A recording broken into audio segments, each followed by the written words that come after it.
Hello, friend. The Mystical American Patriots Society is transmitting to you from beneath 4 million cubic feet of solid granite, in the burning heart of the Yellowstone caldera. This is a variety program for normal sandwich-eating Americans with some concerns about living in a deranged, post-Christian technocracy. So, keep your third eye on the sky and your ear to the ground, as Sumo and Smokestack connect your main brain vein to a higher plane. Are you ready? Stand by.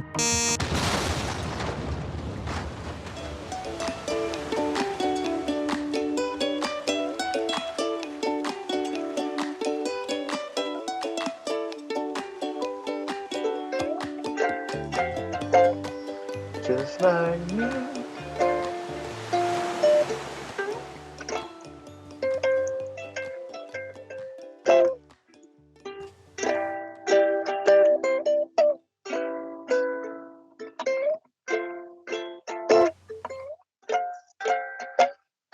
Oh, today we have a special day. It's a special day. Not just Awesome. because birds suddenly appear for you. I felt like I was sitting at a little cafe in Venice, you know. Yeah. It's very romantic. That's where we're in the future. We'll all be sitting at cafes in Venice all the time, Awesome. and we'll be. Venice. Venice is the well. Have you ever thought about why Venice is like this banking capital? It's the De Medici family, right? Well, yeah, but it's also in water, right? Mm-hmm. Well, just I'm not going to explore this or explain this in any way. Okay. But there's the law of the land, right? People say that. Mm-hmm. There's the law of the sea. Mm-hmm. The law of the sea is piracy. It's a completely different law. Like, if you find stuff in the sea, it's just yours. Like derelict goods and stuff. Mm-hmm. All right, well, think about this. How did admiralty law come to have such sway over England, except through the sewer system? You get what I'm saying? There's some truth behind this, and I'm not going to go into it, but there's some truth behind this, is that one of the ways you sneak in the law of the sea, admiralty law, Mm-hmm. where you can do all this piratical corporate stuff, Yeah. is the fact that underneath all the cities connects directly to the ocean. Oh, it's the tentacles of the sea reaching up into the It land. really is, and that's like a spiritual thing too, because like the sea is chaos, right, and the land is order, which is why God makes out of the waters, because out of the chaos comes order. Mm-hmm. That's why the Jews are always really bad at boats in the Bible. Like Jonah gets in the boat. They're always wrecking boats, man. He gets thrown off the boat. Yeah. The disciples get in the boat, and it's stormy. That Paul is constantly in shipwrecks. Yeah. It's because the sea is, well, one, because Jews can't swim well. Sorry. And then two, because the sea is a symbol of chaos. Mm-hmm. Right? And that's why in the temple you had the golden sea, like, and then that was parted in the tabernacle and the ark and all that. Right? And so all I'm saying is, when you bring in the ocean to the land, it allows for chaos to reign, which is why Venice, which is like on the sea basically, is why all this shady banking stuff happens in that space specifically. Same with like the Dutch, who live in what should be a floodplain. That's why just think about it. All the places that are in danger of being flooded at any time, New York City, right? Yeah. Okay. All the places that are in danger of being flooded at any time are highly corrupt. Why is that? I'm just saying, just think about it. It allows, there's two different laws. There's laws for the sea, laws for the land. And when the two mingle on top of each other, you have problems. I'll just let that idea sort of wash over me. Yeah, just think about that. I know that that's a big, but there's some weird truth to that. The more I think about that, the more I'm like, this is why the city of London is different than London, the city. Are you aware of this? Yeah. Our listeners may not know, but there's London, and then there's the city of London, which is a different entity inside London. It's a different corporate, different municipality, and it's sort of like little gentrified neighborhoods within London that are actually belong to the city of London, and they're run by all these corporations. And once a year, the Queen has to go and prostrate herself before them and talk about how they're gonna. It's very weird history. This is all true, and a lot of it has to do. This is how the East India Company got going. It's all this law of the land, law of the sea stuff, and it's not sovereign citizen nonsense. Where you claim that you can just say that the Constitution doesn't apply to me personally because of some weird loophole. Right. This is the real thing. There's law of the sea, law of the land, and think about it. People on septic systems, are they subject to these sorts of things? No. Think about it. That's all I'm saying. That's why I'm on a septic system. I don't want that law of the sea stuff.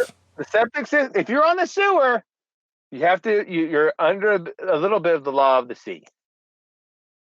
That's why you're always attacked by pirates. But they just work in banks now. But That's anyway, true. today we have a good show. I did an interview with a new friend of the show, Matthew Kresal, who that's his real actual name because he's a real actual person. Are we going to give him a Maps name at any point, or does he want one? Well, I don't think he wants one.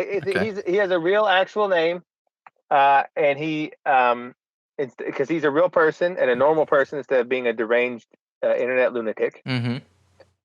Maybe we should give him a Maps name. Let's call him. He writes books. What was JFK's Secret Service name? Do you know? No, I don't know. That might be a good one for him. Yeah, maybe he writes books, and he's good at writing books. So maybe something like being a scribe or something. We'll have to think about that. Okay. But anyway, Matthew Kresal wrote a great book about a 1990s TV show about UFOs called Dark Skies, which was a great TV show, but it only ran for one season.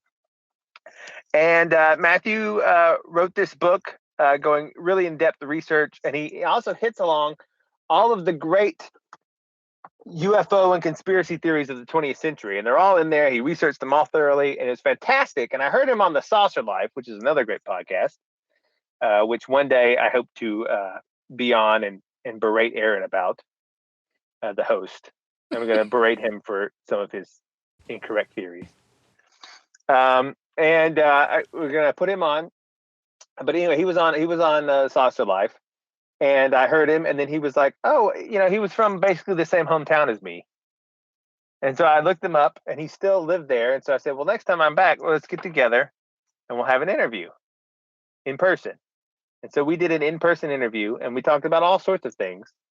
UFOs, conspiracies, his book, which you should all go get because it was really great. And it was just a fun time. It was a fun time. He's a good guy. You listen to it, didn't you? I've listened to the first part of it. I'm eager to hear the rest of it. What was your initial impression? The dude is super pumped up about Dark Skies and all the history that was integrated into the show. And he really sold his book to me in like the first 20 minutes. Yeah, that was great. I know. Yeah. He was in, like, you say like, oh, like this show I've never heard of that was on the air 25 years ago. Why should I care? And he's like, here's why you should care, and it's very compelling. Yeah. Yeah. It's like, because he's so passionate about this. And he told me this story. He's like, oh, I read this. I was reading this book about disclosure, and this show was mentioned in an offhand line and a paragraph in it. And so then I went and got the DVDs, and then I watched the whole show, and I said, well, I'm going to write a whole book about this show. Yeah. And he did. And it's great. Dark Skies is a great show. We're going to we have a Maps campaign to bring it back, by the way. We're going to bring back We're going to reboot it. Yeah. And we're going to be in it. All right. I'll put that on the list of Maps projects. So we got a lot of we got the woodpecker. We're gonna find fake the fossil. Yeah. And get it put in National Geographic, fake fossil. We got to trick them. And then we're going to bring back Dark Skies starring us. Starring us. And also, we have the Billboard campaign. Yep. Space Elevator. And Space Elevator, the Space Elevator Party. Yep. And the recording the show in the presence of the Aurora Borealis. Oh, yeah. We still got to go up to the Arctic Circle. We got a lot of irons in the fire. Mm-hmm. A lot of irons in the fire. Well, we have our publication journal. Yep, we do. Spam. We don't have. What does spam stand for? We still don't have information on that. Science periodically,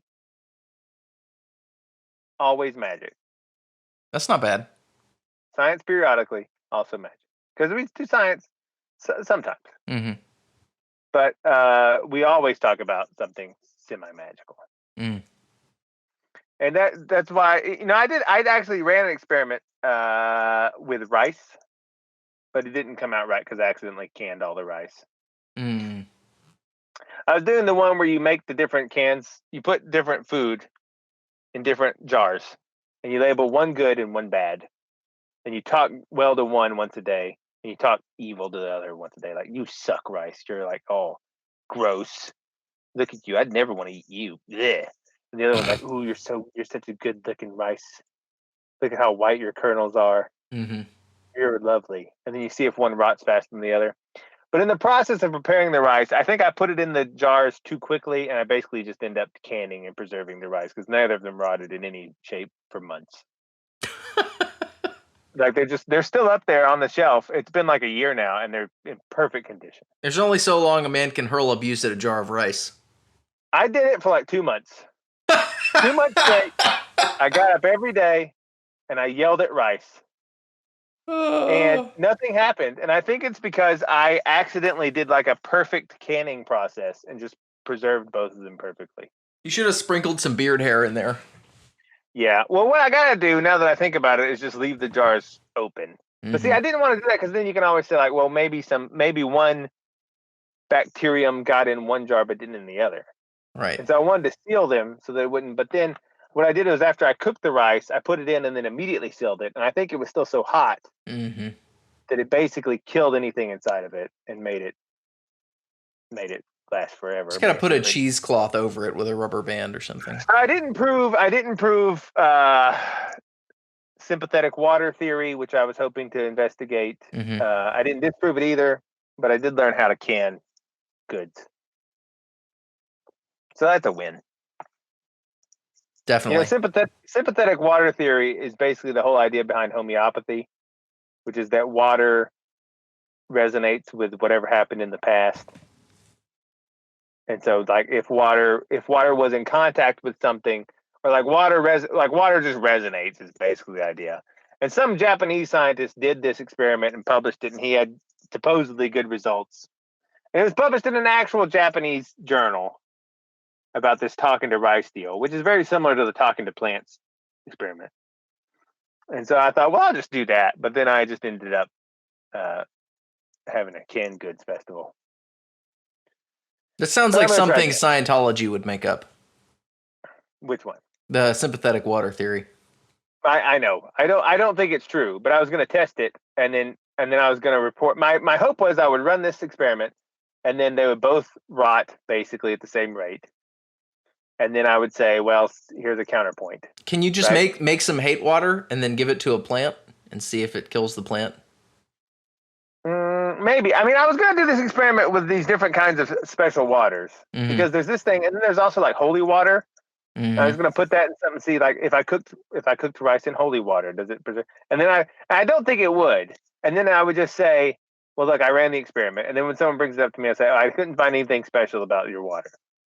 But in actuality, I found that no matter what I did, I had immaculate, undecomposable foodstuffs. Maybe all the water in your house is holy. That could be. So I might have proved the opposite. It's like not that there isn't or is not special water, but that I create special water. We should get some San Francisco water.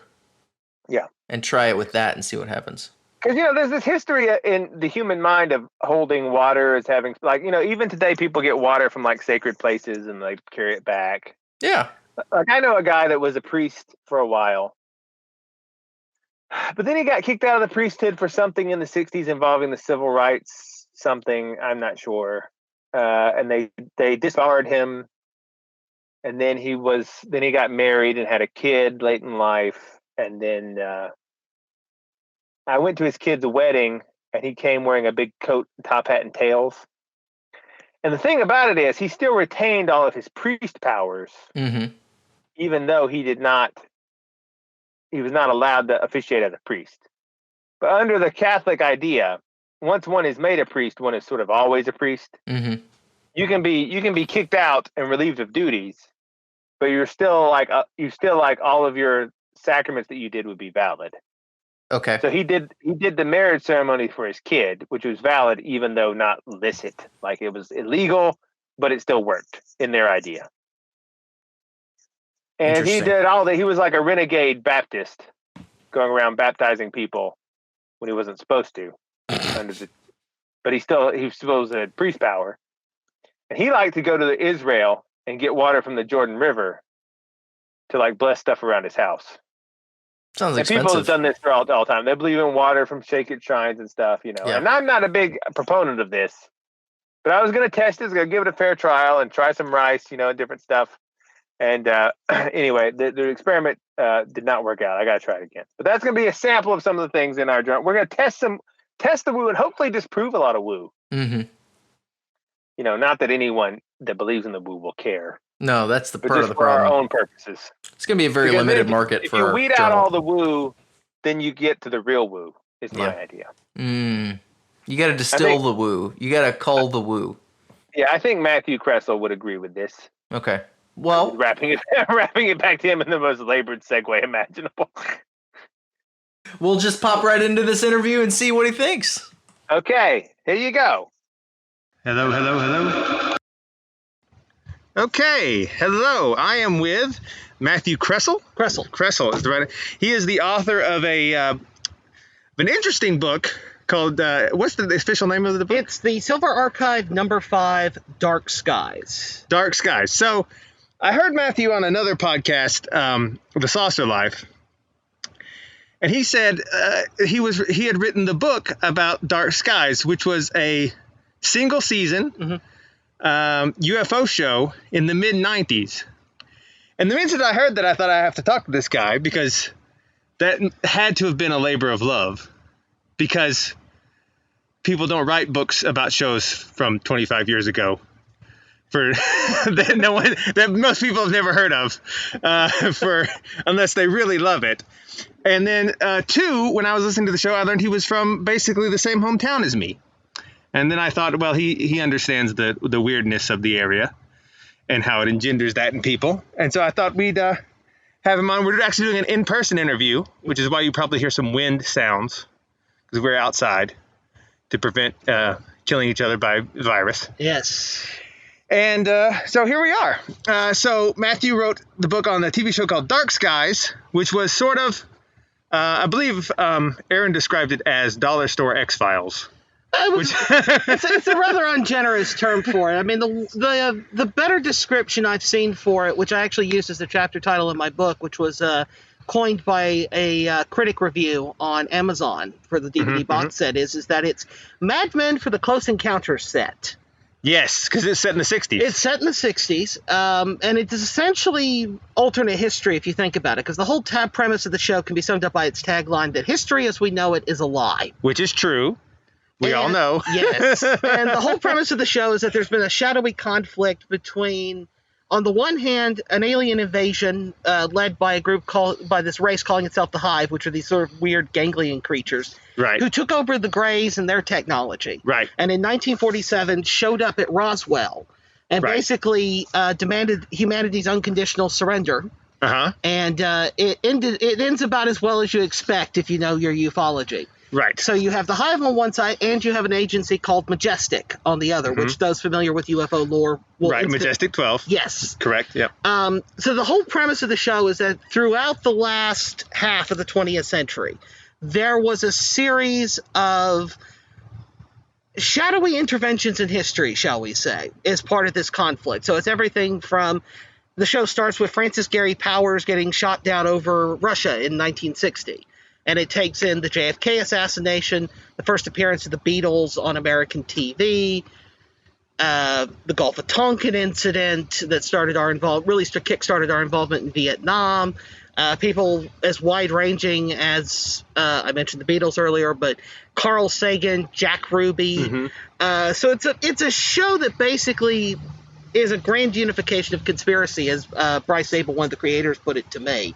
And that basically him and Brett Friedman, who were the show's creators, decided that they were going to take the two great conspiracies of the theories of the 20th century, JFK and UFOs, and meld them together, and the product is Dark Skies. Yeah, that's what I loved about the show, is that it was like not only UFOs, but they also took every conspiracy theory you could imagine from the 20th century and just threw it in this big borscht pot. Yeah. And said that it was all somehow connected to the Hive. And I like how they portrayed the Greys. The Greys are not themselves evil. Yeah. But the Greys themselves are being controlled by another alien species. Right. Which is fantastic. It's like a layer of conspiracy upon the conspiracy. Yeah, it's sort of a variation on Invasion of the Body Snatchers, that whole idea that came out of 50 science fiction that we saw.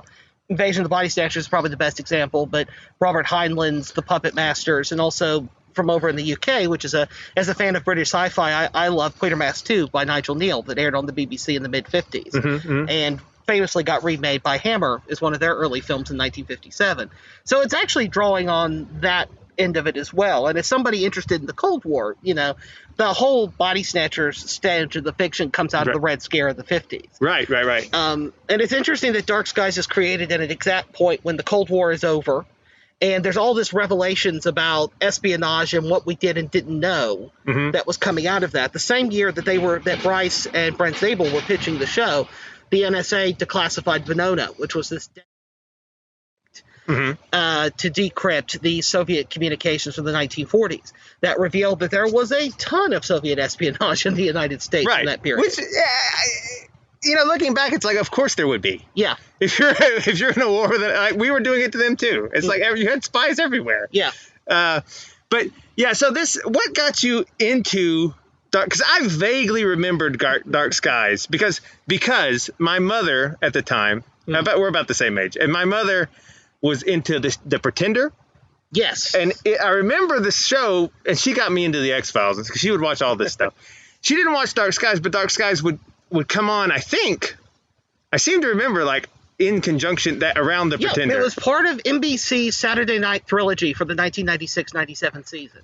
So it was a Saturday night was full of these kind of thriller shows. So you had Dark Skies would be on at 7 o'clock. Yeah. I think it was the Pretender would be on at 8, and then the Profiler would be on at 9. Yeah. And one of Dark Skies' biggest problems was its time slot, because it was constantly being preempted by sports programming and anything that happened to be going on that overran. Right. So if you buy the DVD box set, or you go out to the Wikipedia page and you look at the broadcast order of the show, there's times when the show will show for 2 or 3 weeks, and then it'll stop for a month or 6 weeks, and then it'll start being broadcast again. Right. Of course, this was back when people would actually go out on Saturday nights. Oh, yeah. Before really the internet, A, kept everyone in home, and then the pandemic, B. Yep. And so now Saturday night's probably a great time for television. I don't know. But back then it certainly was not. That was like the slots, like middle of Saturday night. Yeah. That's not when you want to thrive as a TV show. Well, I mean, in theory, it wasn't just necessarily a bad spot. I mean, one of the interesting things about it is that NBC's ratings went up for Saturday nights as a result of all this. But it was kind of one part of it, too, was studio politics, because Dark Skies was owned completely by Columbia Television, not by NBC. Pretender was co-owned by NBC, and The Profiler was completely owned by NBC. So if you look at how long these shows lasted, you can find a direct correlation between network ownership and how long the show lasted for. Right. So what got you in 2020 to write a book about a show from, what was it, 1996? 1996. Yeah. So what got you, and also, who is it for? Because it's for me, but I can't imagine Like, do you know what I mean? Like, I'm not trying to be rude. I'm just like, this guy must have loved Dark Skies because you're obviously a talented writer. And it's like he could have chosen like a super popular TV show from like recently, but he chose this one. So what was your motivation? And also because you tie in a lot of like, you treat the UFO stuff as like, you don't in the book, you don't give it like, you don't just dismiss it. You don't like, claim it as true either. Yeah. But you're like, you give it, it's fair play. And so you've got like, you mentioned on the other podcast, you said you thought the market for it might be like 7 people or something. Yeah. Because you're like, here's about this obscure television show and you have to be an overlap. Yeah. So how did you get to where you thought, I'm going to write the book on this show? Well, the journey actually started back in 2013.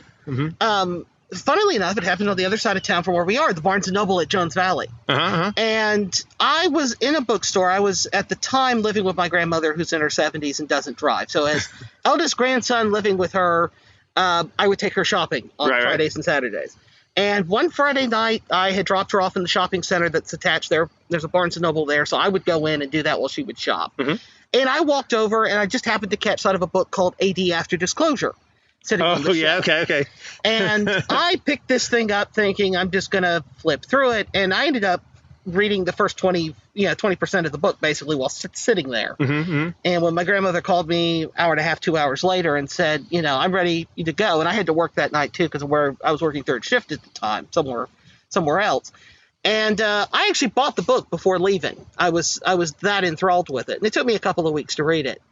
But the book was co-written by Bryce Zabel. And Bryce, who I mentioned earlier, co-created Dark Skies. And he had referenced the book 2 or 3 times, referenced the show, I should say, 2 or 3 times in the book. And I had a vague memory of the show because sitting in a Nashville hotel room on a trip to Opryland in 1996, my parents flipping through channels trying to keep 7-8-year-old me entertained, found an episode of Dark Skies on NBC. And I want to preface this by saying I was really into space and still am as a kid. It just happened that the 3rd episode of Dark Skies was what we tuned into. It's all about the space race. And I was hooked, but I didn't get to see any more of the show I credit at the time. the X-Files and UFO stuff with my entire interest in space. Yeah. Because I worked at NASA for a small bit. Okay. I found it a bit, I would say, cramped because there's a lot of, I'm an outdoor person and there's a lot of being inside a basement. Yeah. that was not my thing, but I still love space. Yeah. And and what a lot of them won't tell you is that the reason they were there too is because they wanted to find some aliens. Yeah. Like when you talk like there's a couple of them and they're like, oh yeah, I want to see new stars and stuff. Most of them like, let's find the aliens. Right. And I think without the UFO lore, there'd be a lot less people in NASA. In the topic. Yeah, like a lot less people. But so tell me about.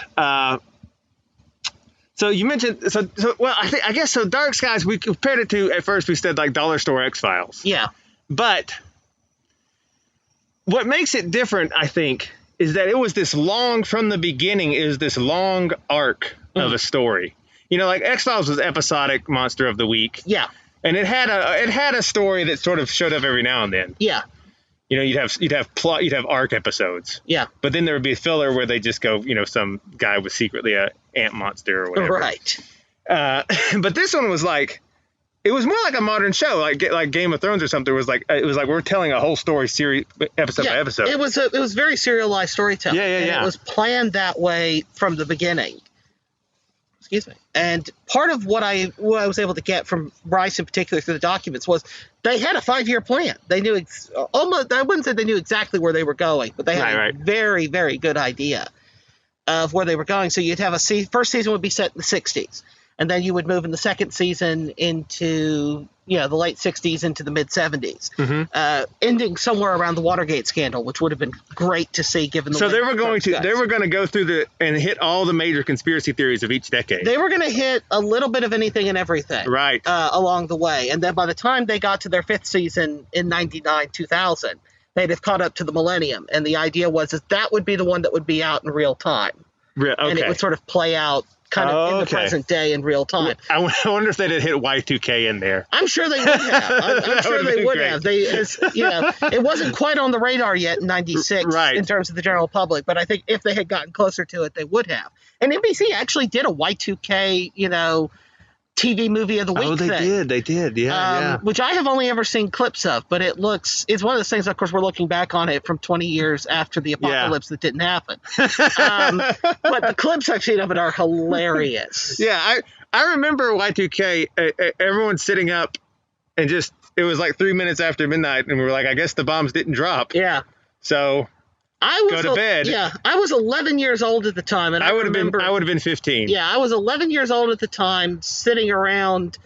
My main memory of it is I was basically spent the whole evening holding a flashlight waiting for the power to go out. It's so ridiculous. And watching, and just to make it better, but this to show the kind of precocious kid I was at 12, TLC was running a whole bunch of apocalyptic-themed documentaries that night. So I'm in front of my TV in my bedroom watching TLC, talking about the end of the world while clutching a flashlight, waiting for the end of the world to come. Do you think it sort of speaks to... There's a part of us that wants the apocalypse. There's a part of us that like, come on, just... I don't know why, but everyone's so excited about it. Yeah.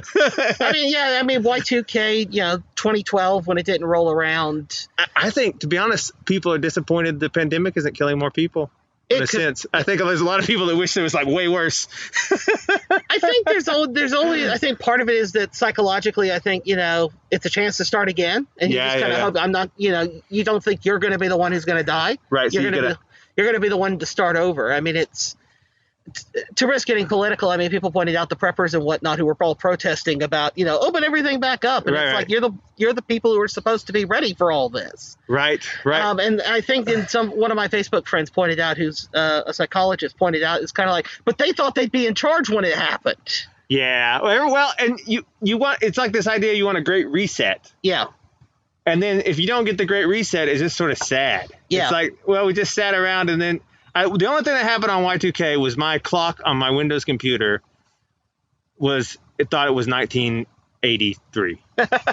Like I went there the next morning and it had rolled. It had clicked over, but my computer wasn't in charge of any nuclear missiles, so it was fine. I think I've come across stories of some ATM machines that didn't quite work right. Yeah, there was a little bit of stuff. There was stuff here and there, but it wasn't the grandiose apocalypse that everybody expected. Yeah. And I think there's still an ongoing debate as to how much of that was because we were prepared for it, or how much we over prepared. Well, that could be a subject for a next book of yours. It could be. That would be an interesting book, a retrospective on Y2K. Yeah. I know there's a really... Well, and also speaking of that, like 2012, people really wanted 2012 to be this thing. Yeah. It's like this recurring theme of like people really want a hard reset. Yeah. Because they think they will not be the ones that die. Yeah.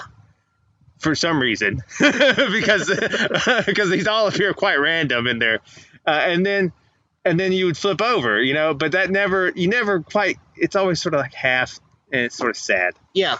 But Dark Skies, the world of Dark Skies, was really pointing to like, no, there is going to be a hard reset, but it's still going to be terrible. Yeah, potentially. Anyways, I mean, the big thing that Bryce told me about when he sent me a whole Dropbox folder full of stuff. He'd spent 2 days scanning and updating files and whatnot to me.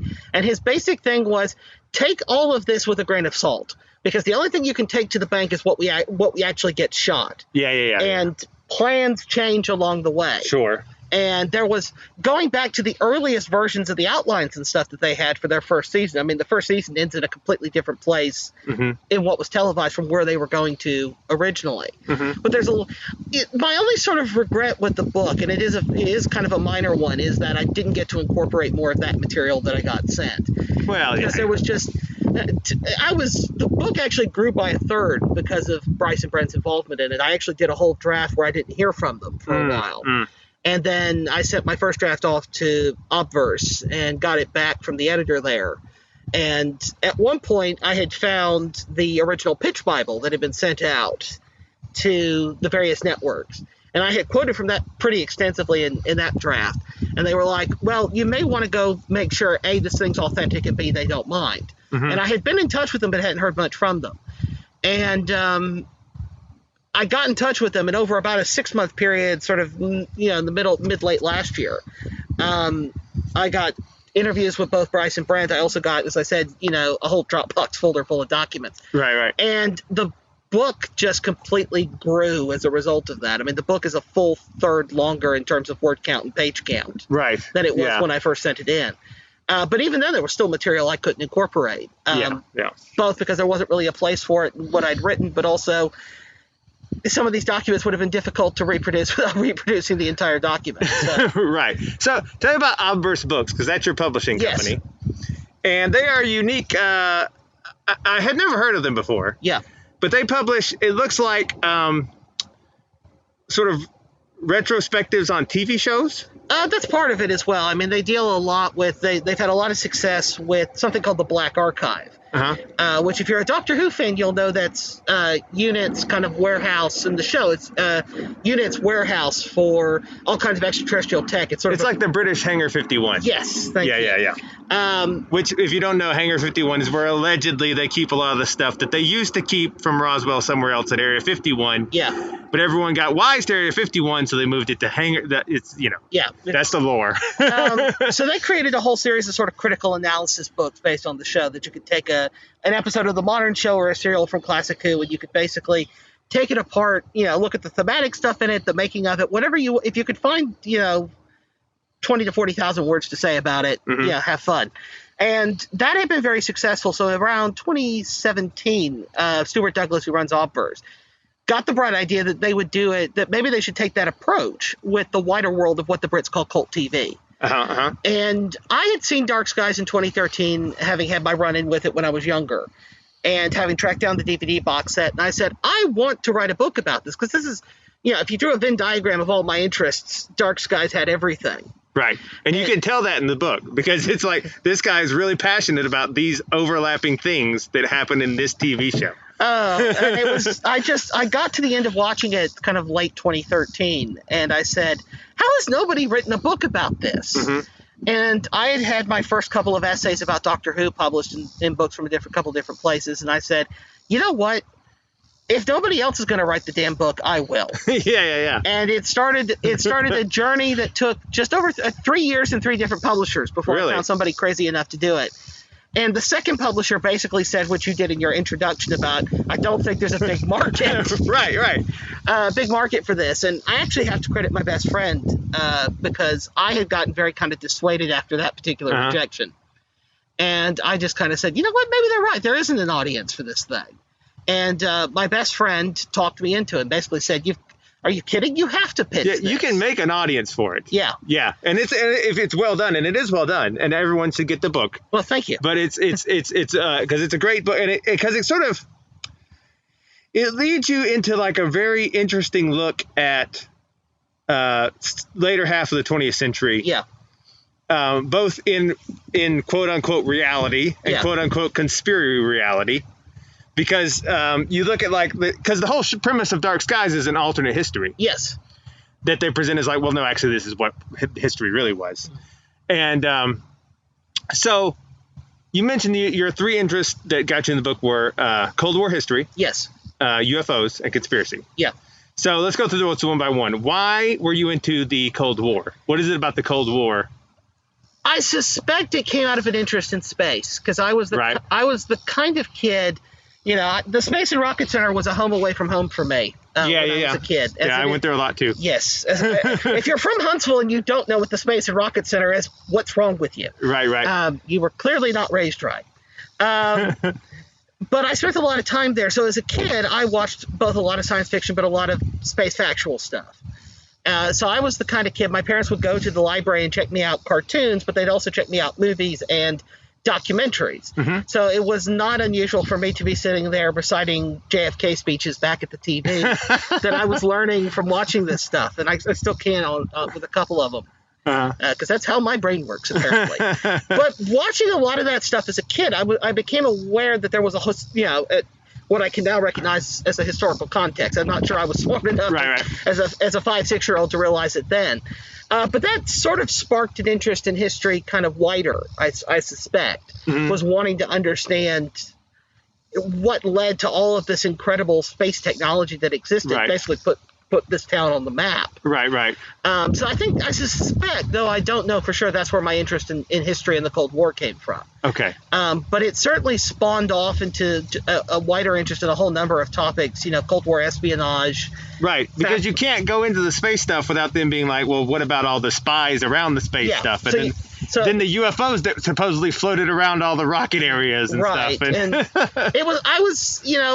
it all kind of interconnected, because I was also, at the same time I was watching that, I was also watching, I don't know why my parents let me watch it, Sightings, which used to air on Fox. Yeah, Sightings. I was a big fan of Sightings as a kid, and I have memories of sitting on my parents' couch watching specific segments of Sightings. Now, have you had a sighting yourself? I've not had a paranormal experience. Not even one, any kind. I've not seen a UFO. I had one time I thought I saw a ghost. It was right after my grandfather died. I was staying with my grandmother a lot at that point. So, do you still think you saw the ghost? I don't know. Yeah.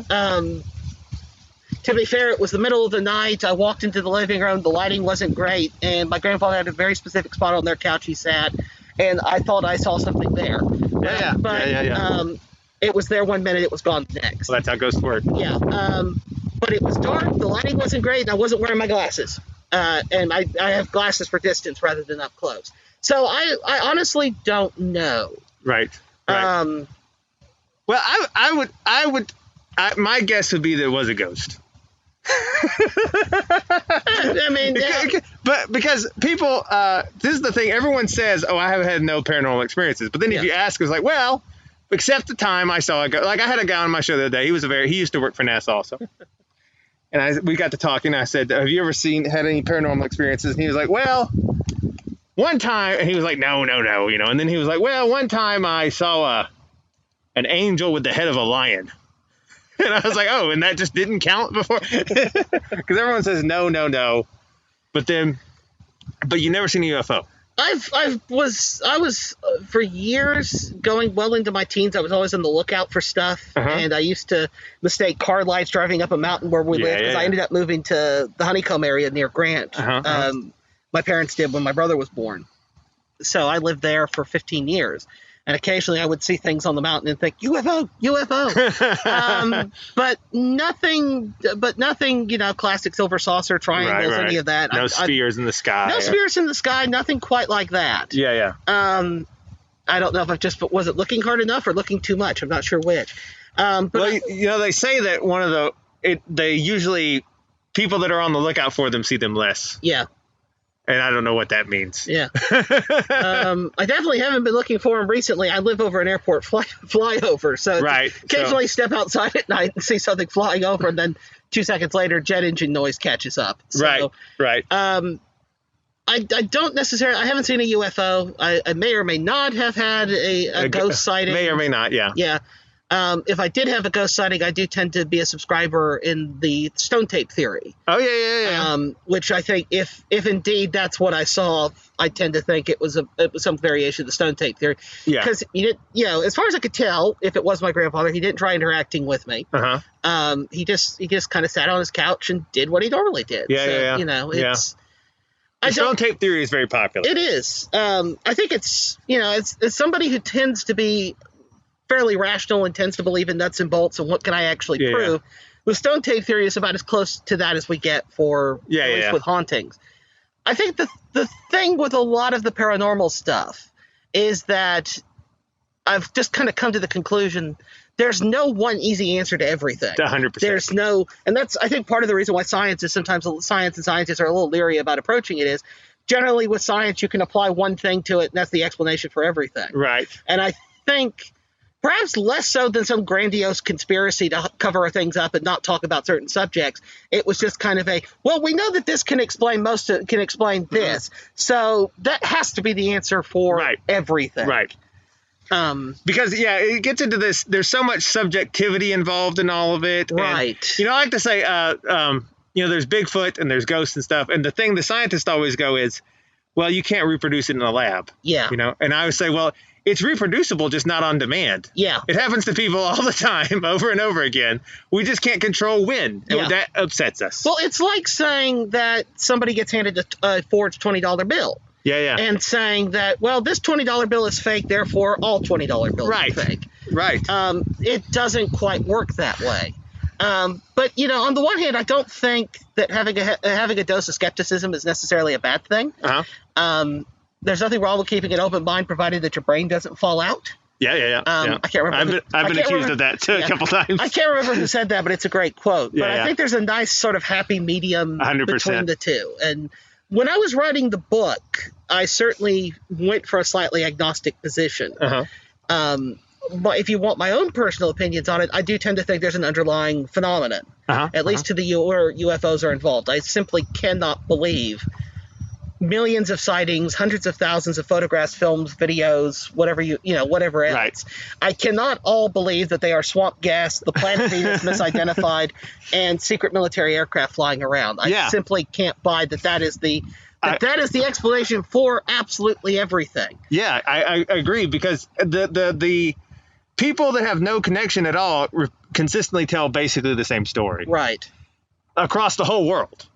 And that makes you think, well, there's something going on here. I don't know what it is. Yeah. Maybe it's aliens. Maybe it's not. Who knows? But something. Yeah.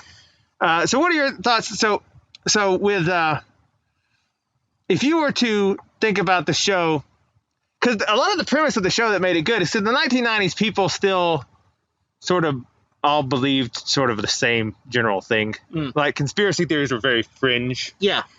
And lately, it appears that everyone is, because there's a social trust breakdown issue happening, I think. And so, people on one side of a political spectrum think something is happening. It's Russia doing everything, and other people think there's this cabal of like Jeffrey Epstein people doing something. Yeah. And so there's this huge amount of distrust. And so I was thinking on the way over here, I was like, how would Dark Skies play today when, like, the idea that history is a lie would not be so shocking? A lot of people are like, well, of course it is. Like, would it still work, or is it? I think it would. I think that part of the show's problem, in inverted commas, was I think it was simply too far ahead of its time. That's probably exactly true. It would have been better today, even maybe. Yeah, and it was too far ahead of its time in the way it was doing its storytelling, in the way that it was actually thinking about things. In some ways, it was a show that was 25 years, ahead of its time. Yeah. It dealt with the UFOs, and I think it's a great snapshot of where ufology stood in the mid 90s. And as Bryce told Robbie Graham for his book Silver Screen Saucers, which if people haven't read it, I highly recommend it. Everything he knew about ufology at that point got thrown in to the show. So it's a wonderful snapshot of what we knew or thought we knew at that point, and really the building out of what had come out of the 80s. Some of it true, some of it not true, as we now know, thanks to Rick Doty and Paul Benowitz out in New Mexico. Yeah, we did a show on the Paul Benowitz affair, which still always blows my mind that went as far as it did. The fact Have you read the Project Beta? The book? Yeah, I cited it in the book. Oh yeah, that's right. It was. I was like, what are they doing to this poor guy? Yeah, and not just him, but also a whole group of people in ufology and law enforcement and everything else. It was just kind of like. It was like they were taking a guy with schizophrenia and just like needling him and like, keep going. I think, Paul Benowitz started out pretty sane. I mean, to be fair, there's a fine line between genius and insanity. The man was a genius with electronics by all accounts. But they pushed him over the edge. Yeah. And there's the things that continue to bug me about the Benowitz case is that, well, I suppose there's three things. Number one, how invasive it became. Yeah. 30-odd years later, we're still trying to pick the pieces out of what we know about ufology. Because a lot of that is still surfacing around and still working its way around. A lot of the lore came out of stuff just made up. And just came out of that. Dulce Base and secret treaties between the government and the aliens. Yeah, just made up whole cloth to mess with Paul Benowitz. Well, not even necessarily made up whole cloth. That's true. But it took things that were already out there, like Roswell. Men in Black. The Men in Black and Eisenhower's supposed 1954 trip to Edwards Air Force Base. Yes. That before the Benowitz affair was him looking at Roswell wreckage. And it suddenly became he's meeting with the aliens to sign the treaty. Yes. So that they can abduct people and cattle mutilations and everything else. And that's entirely born out of the Benowitz affair. The fact that it was invasive as it was. Number two, the simple fact that most people aren't even aware of it. And, it's there's a Facebook group I'm a member of that's dedicated to the Project Blue Book TV show, which in many ways is a nice spiritual successor. Yes, 100%. Prequel even to Dark Skies.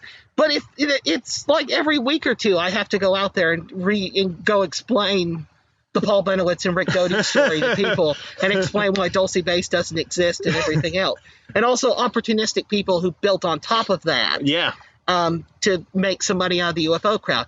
People say people aren't trying to get rich off the UFO field. That's true, but they can make a living out of it.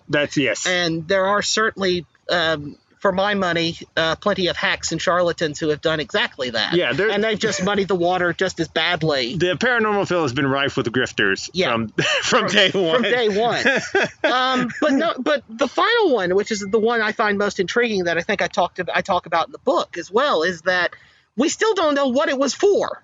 Yeah, that's true. There's nobody's ever definitively come out and said, it was to protect this project, or it was to stop you guys from finding out about stealth fighters, or it was actually to stop you guys from learning what we knew about UFOs, or it could have been all of the above. And there's days where I sit back and I look at things and I get my copy of Project Beta off the shelf and I'll flip through it and I'll think it's all of the above.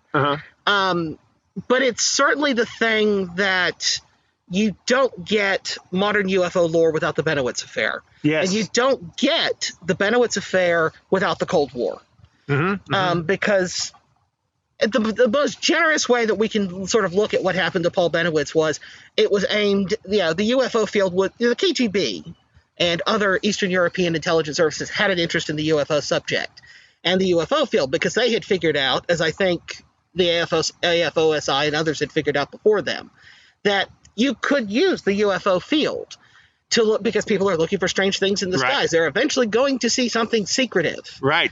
And that was a great way of keeping track of it. We now know from declassified CIA documents they did exactly that for the U-2 and the A-12, which was the predecessor to the SR-71. So I think that there's a legitimate national security concern to kind of keep an eye out on the UFO field. And we now know, I'm trying to think, there were a couple of UFO groups whose boards were pretty much made up of people who had been infiltrated by the intelligence services. Well, even today, To the Stars Academy. Yeah. If you look at, what is his name? Tom DeLonge. Yeah. His Blink-182 guitarist or whatever, lead singer. His board was like all ex-CIA guys. Yeah. And it's like, Tom, why are you trusting these people? They're gonna Paul Benowitz you or something, and it looks like they are. Like, some of his stuff is very interesting. Yeah, like the TikTok stuff and all that stuff. But also, I sort of get like Tom is being Paul Benowitz in a way. Perhaps. I mean, it's the thing that I've taken with To the Stars Academy is that basically I listen to what they say and I listen to what's coming out connected to that. I don't necessarily listen to Tom because Tom has his own ideas and throws out some. I'm going to put this in the most nicest way I put. He throws out batshit crazy ideas all the time. But somehow, for some reason, they still use him. Yeah. You got to think, like, why did the CIA approach a aging pop star who was popular? Because he's not, like, why did they pick this guy to be their figurehead to release classified UFO information? It doesn't make any sense. If it is indeed a disinformation campaign. If it is indeed that's the other thing that came out of the Benowitz affair is that with we sort of, I think the ufology field hasn't come to terms with the contradiction of disclosure, which is on the one hand, we say we can't trust anything the government says, but on the other hand, the government is the ones with all the cards who can reveal everything. It's what's happening right now. They just recently said, we have pieces. Did you see this in the New York Times? They said, we have pieces of off-world crafts. And everyone was like, nah. People just ignored it. And I was like, well, that was sort of disclosure, wasn't it? And but then also, can you even trust them? And then, so you don't even know, unless they come out and show you a flying saucer, what do you do? Right. And and I tend to think that there is a group of people who probably are trying to get the truth out. Yes. And I would like to think that they're the ones who are, pulling the strings, as it were, To the Stars. But we don't know that for sure. It's one of those fields that, because there's this history of disinformation, and it's been filled with, as Mark Pilkington termed them, mirage men. Yeah. It's very difficult to pull the truth apart from it. And, then disinformation is rife. There's a lot of people who have figured out, as we talked about the grifters a few minutes ago, a lot of people have figured out there's a buck to be made off the UFO crowd. There's people who are given pieces of disinformation who think that they know the truth, who are now handing it out to people. Bless Nick Redfern. I love his work, and I find it compelling, but I certainly think that's the case with his 2 books on Roswell, for example. I agree. He was handed stuff that he thinks is legitimate. Yeah. And reported on it as such, but I don't think it holds up. The thing that blows my mind about it is that his book is not his first book, Body Snatchers in the Desert, is not a million miles away from Annie Jacobson's Area 51 book, published a few years later. And he did a sequel to it in 2017, where he acknowledges that fact. But he believes that Jacobson was handed disinformation without acknowledging the possibility that he could have been handed disinformation. Yes. Yeah. So how do you... how do we actually? How would you? Have you thought about how you get around that paradox? I have spent a fair amount of my time preoccupied with that and trying to make sense of it. Because I know it's not a popular opinion to have, especially in this field. Right, because you can't, like, if you're going to say the government's been hiding everything and lying to us for 60 odd years now, or more, 70 odd, 70 odd years now. But then all of a sudden, if they tell you what you want to hear, you believe it. Yeah. It's like, come on, that doesn't. How do you know you're not being disinformation at the moment? I'm going to be. My own 2 cents on it is that I think the government knows more than they're telling, but I don't think they know everything. By any means. Yes. Paul Cornell is a British writer I'm quite fond of. He did a wonderful series called Saucer State, Saucer Country. He was interviewed on Ryan Sprague Somewhere in the Skies podcast a couple of years ago, and he pointed out the interesting coincidence that the video release in December 2017, that New York Times article, perfectly coincided with tensions with North Korea. Yes, isn't that interesting? And there is an argument to be made that there's even a national security need for the idea to spread the idea that the United States government has possession of alien technology. Right, because that could scare your enemies. Yeah, and we can use it to wipe you off the face of the earth if we really wanted to and push came to shove. Yeah, it's like, it's like, China comes up now. Yeah. But tensions with China. And then at the same time, we have off-world crafts. Yeah. And that's sort of like, it's enough to where maybe they're hoping someone in China is like, well, they may have a fleet of UFOs. Yeah. Or it's like, okay, we need to divert as much intelligence sourcing as we can to figuring out where these things are stored. Right. And where these things are stored, what their Operation Calamity is there anything we can do to take them down? Or as a honeypot for Chinese spies. Like you make this thing and you get the Chinese spies to sort of go in at it. Yeah. And then that traps your spies. There's all these angles of why they might do this. Right. But I tend to think that there's an underlying phenomenon. Yes, I agree. And that the U.S. government knows more than they're saying. And I have to say, by the time I was done, I had an interest in the topic from when I was a kid, as we talked about. And I I had done a fair amount of reading, but most of my knowledge when I started writing the book, and I wrote started writing most of the first chapter, I realized most of my knowledge is from the 90s. I need to get up to date. So I went and did 18 months worth of reading, basically. Yeah, it's a very well-researched book. Thank you. It was exceptionally well done. That's the thing. I've always admired this skill of someone to do like a deep dive into one subject. I've never had the attention span. But this is like, you went so deep into because all these things keep cropping up in the book, Like, I believe you even talk about Betty and Barney Hill at one point. Because they're in the first episode of the show. Yeah. And then you go into like that case. Yeah. Which, if people don't know, is basically the prototypical abduction case, I'd say. Happened in 1961. Yeah, 1961. And it's one of the foundational cases of modern ufology as well. And in a related note, going back to Bryce, him and his wife Jackie just signed a production deal in the last couple of months. They have got the film rights to Captured, the book that was written by Stanton Friedman and I think it's Betty Hill's niece. And they've actually inked a deal in the last couple of months to develop it as a limited TV series, from what I understand. Nice. So that'll be interesting to watch when it happens. But from all the reading I did, deep diving into that, and I have to say, with Roswell in particular, with all the solutions that have been thrown out from alien spacecraft, weather balloon, mogul balloon, Nazi flying wing bomber vomited by Soviet genetically mutilated children by Joseph Mengele, which Annie Jacobsen threw out in her book. Nick Redfern, who thinks it was possibly a Japanese balloon combined with a Nazi flying wing with Japanese people on board who've been experimented on by Unit 731. When you get done with all the reading on Roswell, alien spacecraft is not the craziest solution. I know, it's crazy. Because something went down at Roswell. And there was a lot of accounts, and incredible accounts, of that they found some sort of people or organic beings of some kind. Right. And people are like, well, maybe they were like deformed children or something. Right. They're real small, and it's like, it's all strange. Yeah. And that's, so when you were doing all your deep dives, what cases hit you as like, that's the most likely to be the real one? I mean, as I said, with Roswell, it was, by the time I got done with Roswell, I just kind of went, if it's not an alien spacecraft, I don't know what it is. It's something weirder. It's got to be, and as I said, bless Nick Redfern, bless Annie Jacobsen for bringing attention to the case. And they present, in both of them, bless Jacobsen for my money, but more Redfern presents some really compelling evidence that there was all kinds of weird experimentation stuff being done. Right. At the tail end of the 40s out in New Mexico. I just don't think that's what qualifies as what came down at Roswell. The Roswell case, I think, is, we're basically, if we had a piece of wreckage from the craft, it would be over with. Yes. I think that at this point, that case is that strong. Whatever else the skeptics want to say.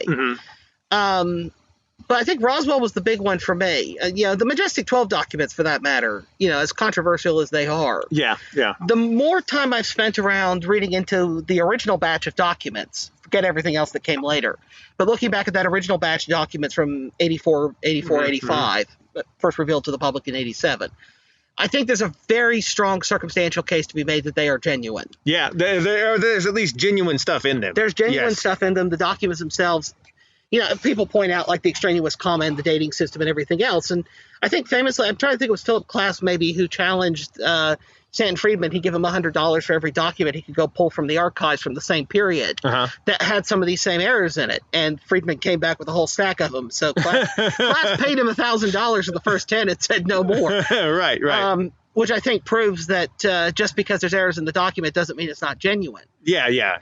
As if government people don't have typos. Seriously. And, have you seen some of the White House press releases recently? Exactly. It's like typos are everywhere. What else? But the Cutler Twining memo as well that was found in the National Archives. I did a decent amount of digging, I like to think, and I haven't found another case of where the skeptics claim, well, somebody could have smuggled that into the archives and put it there.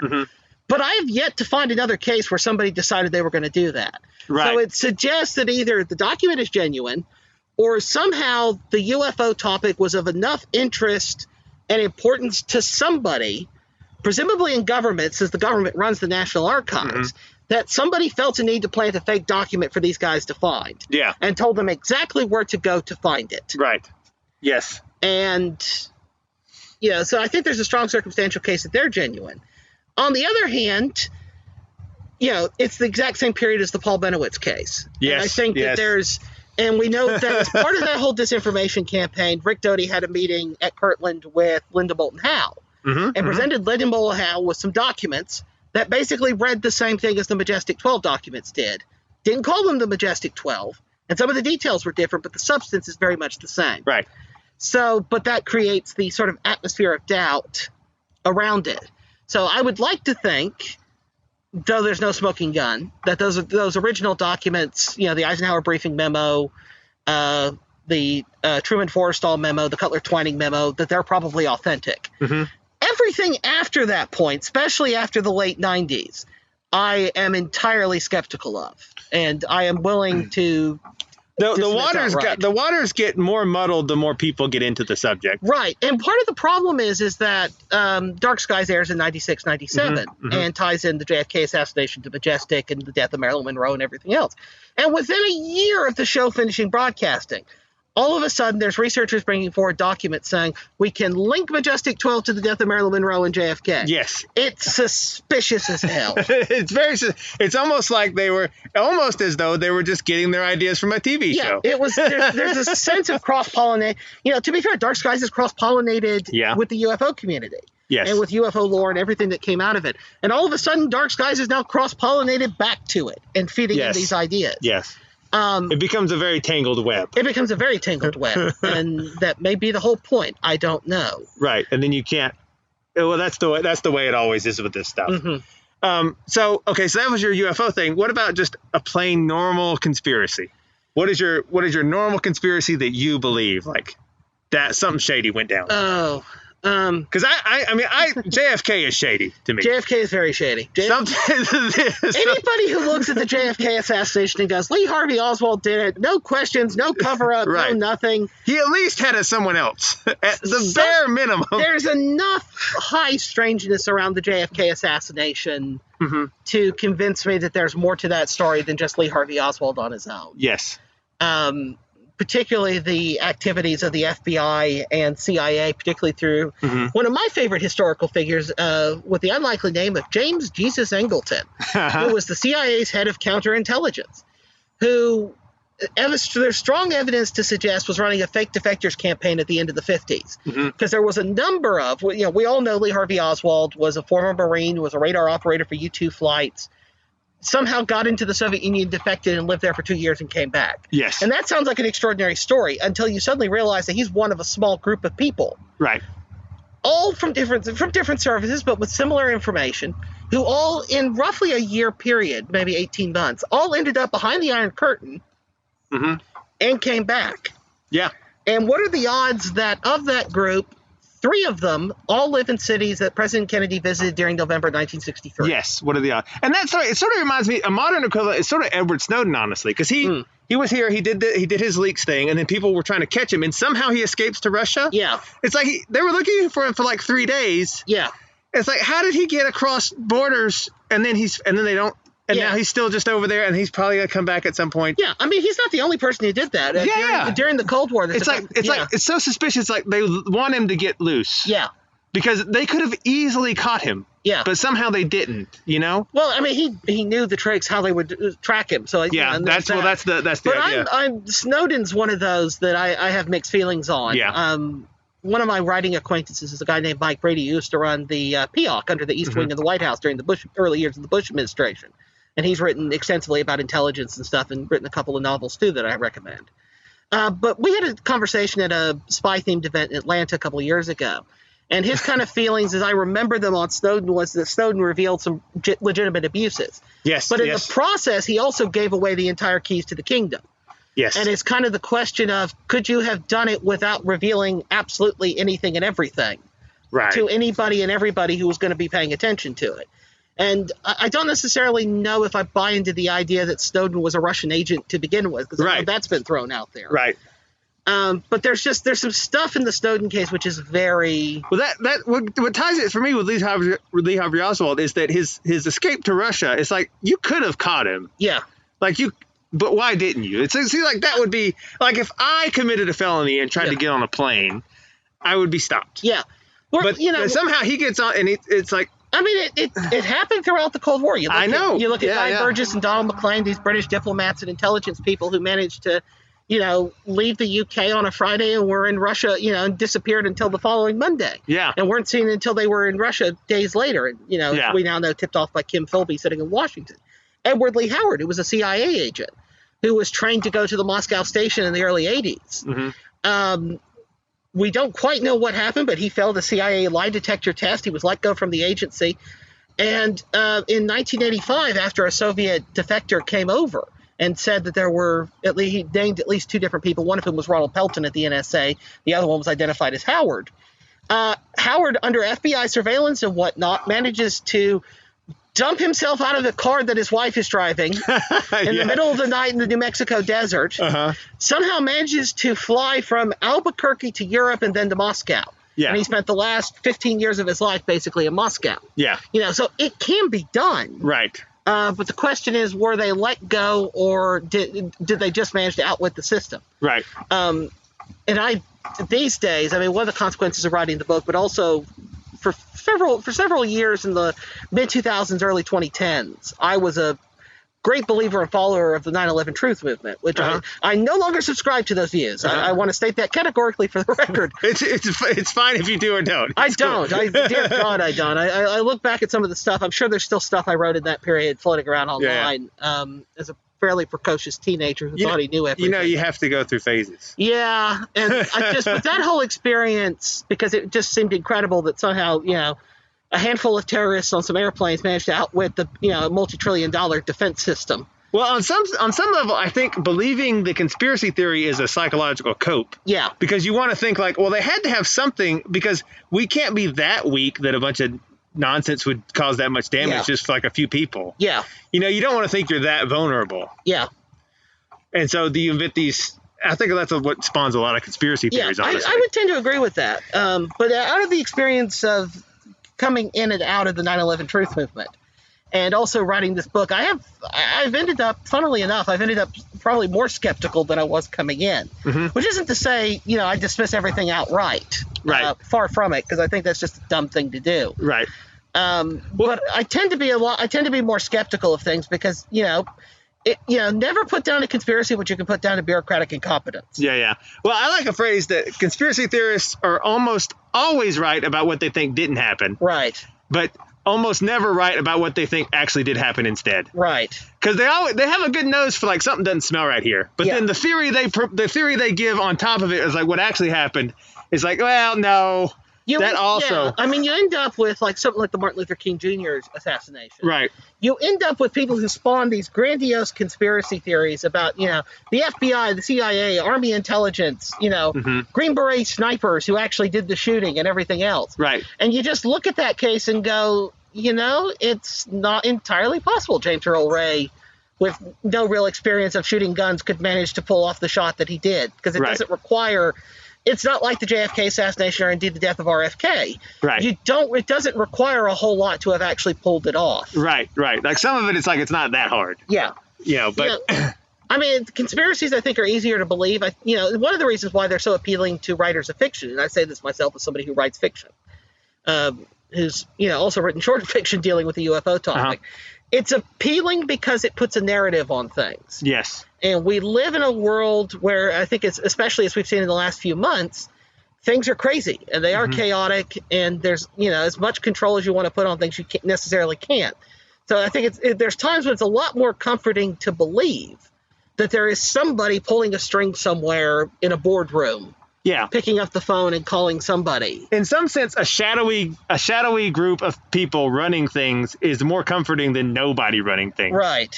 And that drives a lot of it, for sure. Yeah. But, there's no way they're all true. If they were, then the Illuminati, the Freemasons, the little gray men from Zeta Reticuli, the lizards, the lizard people would all be having to take turns running the world. Right. Everybody would be getting, certain days of the week, I guess, to rule the world, because there's no way it's all true. Right. Now that I've said that would explain a lot of the chaos in the world. Exactly. You just explained your own. You just explained your own problem. Yeah. Okay. So, also, like we both, as I said, grew up basically the same area. What do you think is it? I noticed that a lot of people around here are into weirdness. Yeah. More so than other places I've lived. And whether it's from like, I grew up with people that did a lot of magic. Yeah. A lot of, I don't know if you ran into that. People doing like Wicca, or I knew a guy that he used to wear turtle bones for earrings because he said that kept his house on his back like a turtle did or something. Or had, circles of crow feathers. Or people that are into the UFO thing, or into, what do you think it was about your upbringing, in particular this area, that drew you? Do you think it would have been different if you were somewhere else? I don't know. I honestly don't know. I don't think I'd have gotten into space as much as I did if I hadn't lived here. Right. Because it is so much a part of the culture here. And I think space just became, for lack of a better way of putting it, a gateway drug to a lot of other things. That I ended up interested in. As a kid, space is space. It doesn't matter if it's, a NASA documentary or UFOs on sightings or the X-Files. or Star Trek for that matter, which I was a big fan was and still am a big fan of. Me too. Have you seen Picard? I've seen, I think, 6 out of 10. I need to get back and finish it. It's a good show. It seems to be. I enjoyed it. Yeah, Doctor Who seems to be where I am mainly these days in terms of science fiction. So I actually helped run the local Doctor Who convention here. Oh, nice. For the longest time, and we've been waylaid too by what's been happening. Right. But I think once you open one door, it opens others. Yes. And I think, the thing about science is, I think Neil deGrasse Tyson himself, who I feel weird quoting a UFO debunker, once said that science is about being on the brink of the known. Yeah. And I think that once you're on that edge, which, there's nothing more on the edge of knowledge than space. Right. I think once you open that door, there's other possibility, and you open the door to other possibilities. And I think, people are willing to consider things. My best friend's former significant other is a professor of physics at a university up north. And we had a conversation not long after I started writing the book. And I expected, as somebody who's a professor of physics and astronomy, that they were going to whack me upside the head. And I think it came up in conversation. His response was just cool. Yeah. And I get the impression there's probably people in academia, who sit there and they, on the one hand, decry the UFO subject, but are probably secretly interested in it. I can tell you for a fact that is true. Because no one wants to be seen as there's this, that's less so today. Yeah. But even 10 years ago, to be like a UFO guy. Yeah. And be a quote unquote professional was just like you were looked askance at.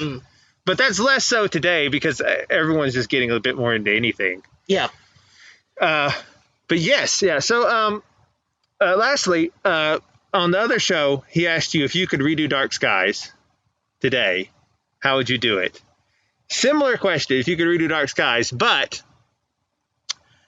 which conspiracy theories of the last since 2000, because they were going to stop at 2000, would you have added in? Because you got 9/11, I would imagine you would have to tie that in there somewhere. You'd have to. And then, but what other things would fall into there? Because the premise of Dark Skies was we'll take the conspiracy theories and they're all somehow tied to the hive. Yeah. Right. So what would go into it if you were redoing it today? We said 9/11. That's the obvious one. That's the obvious one. How you do that and be sensitive to the people who actually lost, family, friends, etc. to it, I don't know. But that would be a challenge in its own right. We talked about Snowden earlier. Snowden. And Julian Assange at WikiLeaks. Oh, yeah, WikiLeaks, yeah. Because there was a lot of speculation when both of those happened that they had UFO info. Yes. And that ended up, not coming to pass. Or if they did, they've sat on it, which I simply can't believe with everything else they put out. Right. At this point, what does Julian Assange had to lose to not put out his UFO stuff? Right. Yeah. Right. North Korea stuff, maybe? North Korea, maybe. Maybe put in there. The Iraq War, maybe, because I know there was a lot of I remember there was a lot of speculation in 2003 that part of the reason why we were so insistent on going into Iraq was that there had been a saucer shot down during the first Gulf War, and that there were these sort of guests of the regime being held in one of the cities, and that the Iraqis had their hands on it, not only a craft but also potentially the technology. Right. And that the talk about WMDs was just a smokescreen for going after whatever they had. Oh, the WMDs would be perfect for the show. Yeah, it would because there's already a conspiracy theory. But yeah. So you could do that. The 2016 election, I know that's very close and very controversial. You could do that. There is so much fun you could have with that, given particularly Hillary Clinton's statements. Yes, because she talked about UFOs. She talked about it, and she was the one who I think corrected Jimmy Kimmel about they don't call them UFOs anymore; they call them UAPs. Yes, and that was a year before the article dropped in the New York Times. I don't like that UAP. made it very clear. I like UFO. I don't like unidentified aerial phenomena. I have to admit, I've reached a point where I just use them interchangeably, depending on who I'm talking to. UFOs are a lot more classic, but they've also got the laughter curtain around them. They do. And to be fair, they do specify object in the name. And aerial phenomena says maybe it's not an object, maybe it's some sort of sky phenomenon. Which the skeptics have had fun with. I know. I think it's Mick West on Twitter has come up with all kinds of answers for things. Right. My favorite one is seagulls. Seagulls fly supersonically now. I have two British acquaintances who insist. I think it's I can't remember if it's the Tic Tac one or it's the gimbal one. It's the gimbal one, I think. They insist it's a bug on the lens of the camera. Yeah, I've heard that. Which doesn't work given the plane's flying 500 miles an hour and the thing's moving. Right. That's not how it works. You can tell that by getting in your car and driving down the highway at 70, 80 miles an hour. Yeah. That's not how this story works. Right. But yeah, I agree. The Hillary Clinton would be good because she talked about the UFOs. John Podesta, who was her campaign manager. And then you could do things with, like, you could have the hive interfering with the election itself. Yeah. And then you could have and she also, I don't know if you've seen this, there's some speculation that Hillary Clinton dabbles in some occult stuff. I don't know if have you seen the video of Bill Clinton talking about how she communes with Eleanor Roosevelt? I've seen that, but I didn't know how much credit to give to. See, that for the show purposes, you could just run with that. Yeah. And say she's also does ghosts or something. Yeah. That would be really good. All of 2016 would be good for the show. Yes. 9/11, Edward Snowden, Julian Assange, 2016, and then you could throw 2012 in there for that. You could throw 2012 in there because the X-Files tried to, in the later seasons. That was going to be when the whole thing was going to happen with the colonization. Yeah. Which created a problem when the show came back in 2015, I think it was 2014, 2015, somewhere in there. It created a big problem for them because they really should have explained what happened. Right. And they never got around to it, which was just frustrating. But the less I have to say about the X-Files revival in later seasons, probably the better. How did you feel about Twin Peaks revival?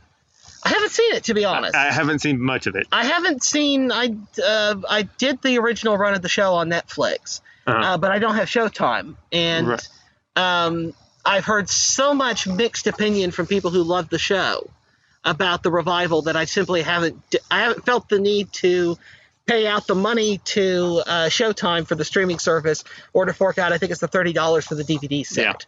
Yeah. I'm interested, but I don't necessarily know that I'm that interested. So what do you think is the odds that Dark Skies could get a revival in a similar manner? Or just a straight reboot? I know Bryce and Brent have been doing a campaign on and off for years now to get it to happen. I think I am allowed to say that Bryce and Brent were making another approach to Sony, because the big problem with it all is that the show is owned by was made by Columbia, the copyright and everything was owned by Columbia. Which of course got absorbed into Sony, and so Sony owns the rights. And there was a huge hassle. It took 15 years to get the DVD box set out, and there's still no streaming anywhere for the show, at least legally. I want to stress I do not condone illegally streaming things. It's entirely in the hands of Sony. And if you can get Sony to get off their proverbial butts and do it, I think there would be a good chance of it. But I think it's entirely in the hands of the corporate, the executives, and the lawyers. Yeah, because I think, like you said, it might play even better today. Yeah. With a lower trust in government and official narratives. Yeah. And also, you've got all this extra material to work with. Yeah. You could really do a lot with it, I think. There does seem to be. It was something I noticed when I was researching the book. I didn't get to put it in anywhere because there really wasn't a spot for it. It does seem like the UFO thing is on like a 20 or 30 year cycle. Yes, yeah. Every generation rediscovers UFOs. Every generation rediscovers it. In some ways, the UFO field is always a couple of decades ahead. In the 50s, we were taught, people like Donald Keyhole and stuff in the UFO field were talking about, the government knows more than they're saying. There's cover-ups. And, of course, it's the Eisenhower era. It's the era of trusting government. And, of course, it's 20 years before Watergate happens. Yeah. And then right after Watergate happens, the subject gets huge again. Yeah. And it's in the aftermath of that there's suddenly a re-examination of all of this stuff that's been going on. Roswell enters the lore, and that, of course, infuses the pop culture of the 90s when it comes back. Mm-hmm. Yeah, the 90s was the last time it was popular. And I feel like we're heading into the next UFOs are popular again phase. I think we are. And, but, in that point, when the show was becoming popular in the 90s, the UFO field was coming to terms with Paul Benowitz and disinformation and whatnot. And, the 70s and 80s equivalent of fake news and everything else. Right. And today we're dealing with that now. Yes. On a larger mainstream level. Yeah, it could be even more crazy this time. Yeah. And so it's like the field is always a couple of decades ahead, and it's a case of waiting on everybody else to catch up to it. Yes. But if there's a moment for Dark Skies to come back, given the success of, alternate history in general, Man in the High Castle, For All Mankind, over on Apple. Even stuff like Ancient Aliens, which is a retro, like History's a Lie. Yeah. It's the same, that's and really popular. All of that, if there is a moment for Dark Skies to come back, we're in it. Yes. If you can convince Sony. You hear that, Bryce? Well, you hear that Sony more like. You hear that, Sony? If Bryce and Brent had their way about it, they'd already do it. They would have done it. They'd be working on it right now. Okay. And I have actually, one of the things I was sent that I did end up using in the book for obvious reasons when I tell you what it is, I've been sent what they would do if they got that opportunity. Mm-hmm. And it is some good stuff. Well, you guys, if that does happen, you definitely need Matthew on the team, the script writing team. But anyway, so that was really fun. Thank you. Thank you. That'll be everyone go get his book. Again, it's Matthew Kresal, Obverse Books. Obverse Books. And the name of the book exactly is? It is The Silver Archive number 5, Dark Skies. You can just put my name and Dark Skies into your Google, DuckDuckGo, or whatever it is, Yahoo, whatever search engine you happen to use. Put my name and Dark Skies in there. It'll probably be one of the first 2 or 3 search results. Yes, and it's a great book, tremendously researched, and it gives you all that classic, really UFO nostalgia, just distilled right into it. Yeah. All right. Well, thank you, everybody. That was great. Thank you very much. Thank you.